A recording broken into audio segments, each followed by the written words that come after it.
Some guys need coaching, I'm telling you. A man has to do a lot of things that he does not want to do, that he hates to do. And a woman should never be asked to do those things. That's our religion. I asked one time, you're sitting at a restaurant and a guy flicks food at your wife. You turn around, the guy looks at you straight in the eye and says, yeah, I did it. What do you do? Like 99% of the guys would say, there's a fight right there. Even if I'm not winning, I got to put up the fight. At least in front of my wife, I got to put up a fight, even if I don't want to. You know what this guy said? He said, I wouldn't really do anything because it would be bad for dawah. Like, how bad have you been completely effaced? Why don't you trust your gut? Trust your gut and go with the fitrah. If not, take it from people with more experience than you. That has to be a fight right then and there. Not thought about, not with words. He used actions. Actions are going to be repelled with actions, not with words. And I've done it. I had 3 fights. So I'm very proud of it. One ended up physical. Second one was I just walked in their direction. They went the other way.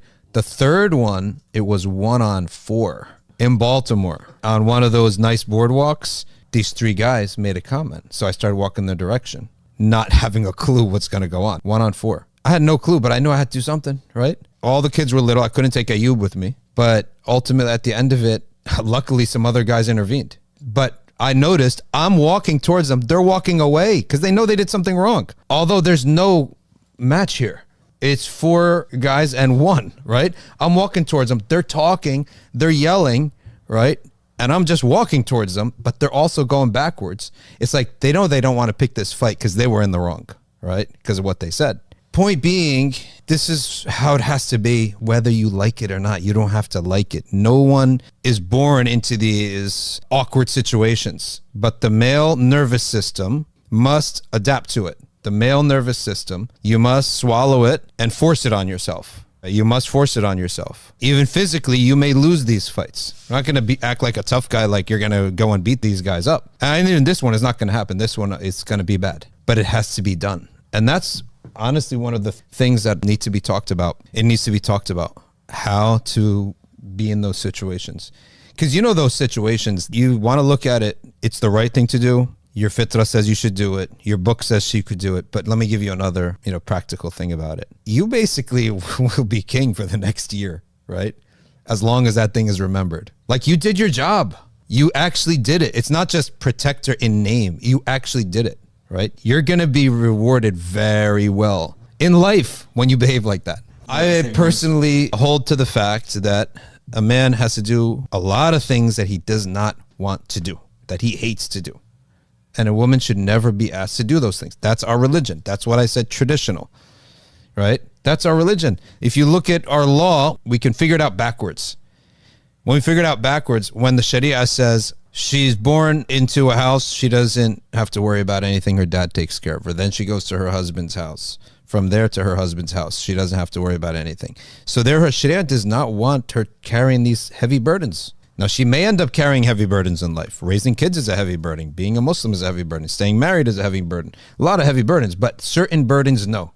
The burden to earn money, the burden to protect my body, the burden to protect my kids physically, that's not there, right? That is not something that Sharia puts upon them. This is exactly why the Prophet ﷺ said that failed will be a people. What is the exact wording? وَلَّوْ أَمْرَهُمْ إِمْرَأَةً. Allah does not give victory to a people who put their affairs on the back of a woman. Yeah, think about that. وَلَّوْ أَمْرَهُمْ. They took their affair, their obligation, and put it on a woman's back. That is in what? In earning and protecting. Not in other things, right? If it doesn't entail earning and protecting. Things that have risk, things that have hardship, right? Ruling a nation. We got to go to war. Right? Why are you putting that on her back? Especially back in the old days. Today, it's just like, you're not going to actually be in the war, right? But you still have to make the decision. You still have to rule. You still have to lead. So where there's earning, where there's protection. Could you imagine back in the old day, a tribe comes out, the leader has got to be in the face of the army, right? You're going to put up a woman. Okay, whose wife are you putting up? That's someone's wife. Whose mom are you putting up? And that husband's accepting it? In his own house, if a thief were to come in, he goes, not her. In the house. How about the nation? Like, how does it make any sense? How does it make any sense? Where it comes to earning and protecting. So that's why I said those are the traditional ways. Traditional is not even the right word. That's the Sharia. That's it. لَن يُفْلِحَ قَوْمٌ وَلَّوْ أَمْرَهُمْ إِمْرَأَةً. A group of people will not succeed when they put the obligations that Allah put upon them onto a woman.